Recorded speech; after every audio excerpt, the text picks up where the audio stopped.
Japan की आर्थिक कहानी किसी थ्रिलर फिल्म से कम नहीं है। एक ऐसा चमत्कार जो देखते ही देखते एक भयानक आपदा में बदल गया। ये कहानी हमें बताती है कि कैसे एक ऐसी शक्ति जिसे लगता था कोई रोक नहीं सकता, वो भी घुटनों पर आ सकती है। तो चलिए आज इसी नाटकीय उतार चढ़ाव की कहानी को खोलते हैं। तो सवाल ये है कि आखिर हुआ क्या? वो देश जो एक वक्त पर दुनिया की सबसे बड़ी इकोनॉमिक पावर बनने वाला था, वो दशकों के ठहराव में कैसे खो गया? चलिए मिलकर इस पहेली को सुलझाते हैं। इस नंबर को देखिए, 248%। ये जापान का कर्ज है, उसकी पूरी अर्थव्यवस्था यानी जीडीपी के मुकाबले। मतलब आसान भाषा में समझें तो जापान अपनी कुल कमाई से लगभग 2.5 गुना ज्यादा कर्ज में डूबा हुआ है। दुनिया की किसी भी बड़ी इकोनॉमी के लिए ये एक रिकॉर्ड है। और अब ये नंबर 300, ये वो कंपनियां हैं जो अनुमान है कि 25 तक दिवालियां हो जाएंगी। और सबसे हैरान करने वाली बात पता है क्या है? ये कंपनियां पैसे की कमी से नहीं बल्कि लोगों की कमी से बंद हो रही हैं। मतलब काम करने के लिए लोग ही नहीं हैं। और ये संकट सिर्फ कंपनियों तक ही नहीं रुका है। जापान में हर साल 450 स्कूल बंद हो रहे हैं। जरा सोचिए, हर साल 450 स्कूल जिन पर हमेशा के लिए ताला लग जाता है। ये सिर्फ खाली होती इमारतें नहीं है, ये जापान के खाली होते भविष्य का एक डरावना सिंबल है। पर कहानी हमेशा से इतनी डिप्रेसिंग नहीं थी। चलिए थोड़ा टाइम ट्रैवल करते हैं 1980s के दशक में। एक ऐसा दौर जब जापान दुनिया का इकोनॉमिक मिरेकल था, एक ऐसी अनस्टॉपेबल फोर्स जिसे कोई टक्कर नहीं दे सकता था।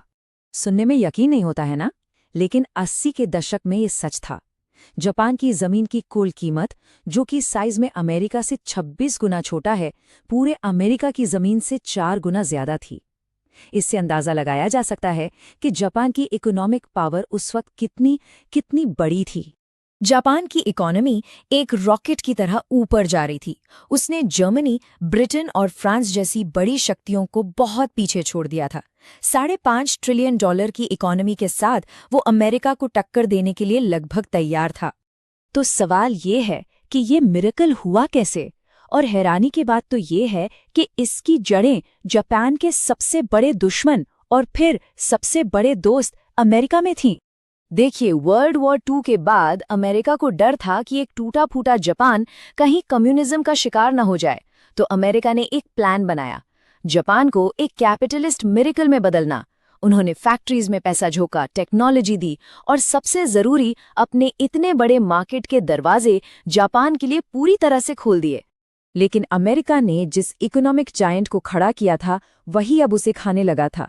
जापान की सफलता अमेरिकी इंडस्ट्रीज को खत्म कर रही थी और अब दोनों के बीच एक बड़ा टकराव होना तय था। और फिर हुआ प्लाजा अकॉर्ड, एक ऐसा समझौता जिसने खेल ही पलट दिया। रातों रात जापानीज प्रोडक्ट्स अमेरिकन मार्केट में डबल महंगे हो गए। जापान की एक्सपोर्ट बेस्ड इकोनॉमी के लिए ये एक बहुत बहुत बड़ा झटका था। अब घबराहट में जापान ने एक बहुत रिस्की मूव लिया। उन्होंने ब्याज दरें आधी कर दी, जिससे पूरे मार्केट में सस्ते कर्ज की बाढ़ आ गई।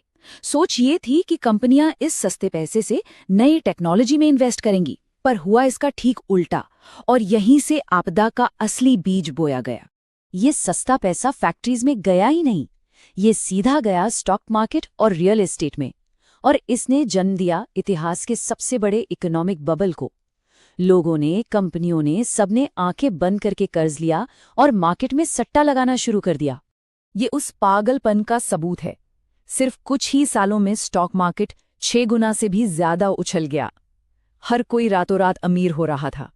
ये एक ऐसा सपना था जो बहुत जल्द एक भयानक सपने में बदलने वाला था। और फिर वो बुलबुला फटा। और जब वो फटा तो जापान 34 साल पीछे चला गया। सोचिए, 34 साल, 3 दशक से भी ज्यादा का वक्त लगा सिर्फ उस एक दिन के हाई पर वापस आने में। सोचिए कितनी बड़ी इकोनॉमिक तबाही थी ये।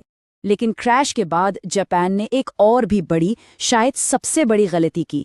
जो कंपनियां फेल हो रही थीं, उन्हें डूबने देने के बजाय सरकार ने उन्हें आर्टिफिशियल सपोर्ट देकर जिंदा रखा। और इससे जन्म हुआ एक ऐसी इकोनॉमी का जो न तो जी रही थी और न ही मर रही थी, एक ज़ॉम्बी इकोनॉमी। तो ये ज़ॉम्बी कंपनीज आखिर हैं क्या? सोचिए, ये ऐसी कंपनियां हैं जो टेक्निकली मर चुकी हैं, लेकिन बैंक उन्हें बस इतना पैसा देते रहते हैं कि वो सांस लेती रहें। और अपने पुराने कर्ज का ब्याज चुकाती रहें। वो न तो कुछ नया बनाती हैं, न कहीं इन्वेस्ट करती हैं और न ही लोगों को नौकरी देती हैं। इन ज़ॉम्बी कंपनीज ने जापान को 3 श्राप दिए। 1, इन्होंने सारे पैसे को सोख लिया जिससे इनोवेशन के लिए कुछ बचा ही नहीं। 2, इन्होंने कीमतों और सैलरी को दशकों तक बढ़ने ही नहीं दिया। और 3, जो सबसे दुखद है, इन्होंने एक पूरी पीढ़ी का भविष्य ही खा लिया। इस पूरी ट्रेजेडी का ह्यूमन कॉस्ट बहुत बड़ा था। जब बबल फाटा तो कंपनियों ने दशकों तक नई हायरिंग ही बंद कर दी। वो पीढ़ी जो उस वक्त जवान थी, उसे कभी अपना करियर बनाने का सही मौका ही नहीं मिला। आज वो लोग 50 साल के हो चुके हैं और उनमें से कई आज भी अपने माँ बाप की पेंशन पर जी रहे हैं। तो जापान के इन लॉस्ट डेकेड्स से दुनिया को क्या सबक मिलता है?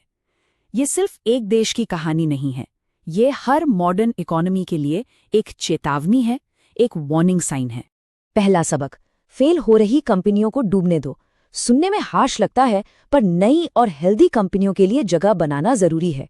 दूसरा, कभी भी किसी एक ट्रेडिंग पार्टनर पर जरूरत से ज्यादा डिपेंड मत करो, ये बहुत रिस्की है। और तीसरा, और शायद सबसे जरूरी सबक, देश के नौजवान तभी एसेट हैं जब उनके पास मौके हों। बिना जॉब्स के वही नौजवान एक बोझ बन जाते हैं। और अब हम आपको इसी सवाल के साथ छोड़ते हैं कि अगला जापान कौन हो सकता है। जापान की कहानी एक रिमेंबर है, एक चेतावनी है कि इकोनॉमिक सक्सेस कितनी नाजुक हो सकती है। दुनिया की कौन सी बड़ी इकोनॉमीज आज वही गलतियां दोहरा रही हैं? ये एक ऐसा सवाल है जिस पर सोचना बहुत जरूरी है।